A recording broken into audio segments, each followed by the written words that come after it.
اور आपको आगाह करें, हुकूमत और पीटीआई में मुज़ाकरात हो रहे हैं जिसमें मुमकिना तौर पर पेशावर मोड़ को धरना पॉइंट डिक्लेयर किया जाएगा। अगर इत्तफाक हो गया तो रुकावटें ख़त्म कर दी जाएंगी और मुज़ाहिरीन भी पेशावर मोड़ से आगे रेड जोन नहीं जाएंगे। आगाह करें आपको, एहतजाज के हवाले से हुकूमत और पीटीआई में मुज़ाकरात जारी हैं और मुमकिना तौर पर पेशावर मोड़ को धरना पॉइंट डिक्लेयर कर दिया जाएगा।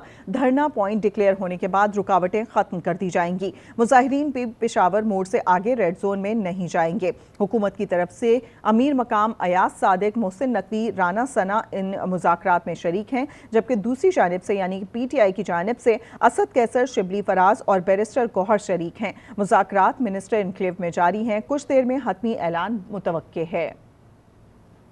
आगाह करें आपको इस्लामाबाद की सूरत हाल से, जहां पर हुकूमत और पीटीआई में मुज़ाकरात जारी हैं और बताया जा रहा है कि मुमकिना तौर पर पेशावर मोड़ को धरना पॉइंट डिक्लेयर कर दिया जाएगा, जिसके बाद तमाम मुज़ाहिरीन वहीं पर धरना देंगे और इससे आगे नहीं बढ़ेंगे। जिसके बाद धरना पॉइंट डिक्लेयर होने के बाद रुकावटें ख़त्म कर दी जाएंगी और मुज़ाहिरीन भी पेशावर मोड़ से आगे रेड जोन में नहीं जाएंगे। इसी पर मज़ीद बात करेंगे। वक़ार सलीम हमारे साथ मौजूद हैं। वक़ार सलीम, बताइएगा, मुज़ाकरात अभी भी जारी हैं, क्या लाएमल तय किया जा रहा है? जी, पाकिस्तान तहरीक-ए-इंसाफ ने 24 नवंबर को इस्लामाबाद डी चौक के मुकाम पर धरने की और एहतजाज की और फाइनल एहतजाज की कॉल दे रखी थी। और क्योंकि पाकिस्तान तहरीक-ए-इंसाफ का जो सब काफिला था वो केपीके से इस्लामाबाद की तरफ रवाना था, ताहम आज जो काफिले का है वो दूसरा दिन है और दूसरे दिन के इख्तिताम पे भी अभी तक जो से जितने भी काफिले के अफराद हैं, जितने भी कारकुनान रहनुमा वो दाखिल नहीं हुए।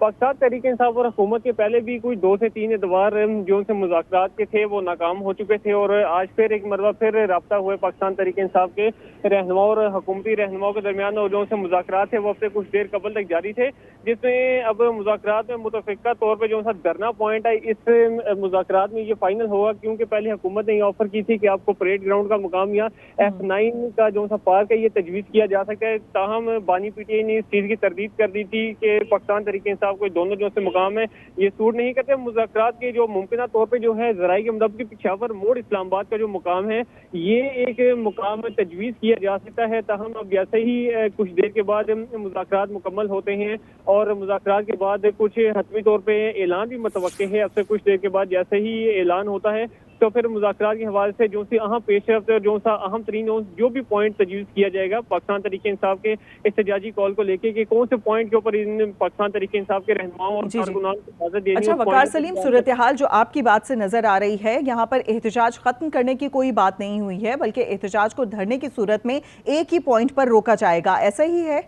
जी बिल्कुल, एक मखसूस शराइत और ज़वाबित के तहत हुकूमत वक्त पाकिस्तान तहरीक-ए-इंसाफ के रहनुमा और कारकुनान को एक पॉइंट देगी। उसी पॉइंट के ऊपर ये शराइत होंगी कि उस पॉइंट से आगे जो से पाकिस्तान तहरीक-ए-इंसाफ के रहनुमा और कारकुनान है वो भी तजावुज़ नहीं करेंगे। अब से कुछ देर के बाद बाकायदा तौर पर ऐलान किया जाएगा कि मुज़ाकरात में क्या बात तय हुई है। हुकूमत की तरफ से अमीर मकाम अयाज सादिक, मोहसिन नकवी और राना सना इस मुज़ाकरात में शरीक हैं, जबकि पीटीआई की जानिब से असद कैसर, शिबली फराज और बैरिस्टर गौहर शरीक हैं। और बताया जा रहा है मुमकिना तौर पर एहतजाज ख़त्म नहीं किया जाएगा, बल्कि एक पॉइंट दे दिया जाएगा जिस पर तमाम मुज़ाहिरीन धरना देकर बैठेंगे। वक़ार, बहुत शुक्रिया अपडेट करने के लिए।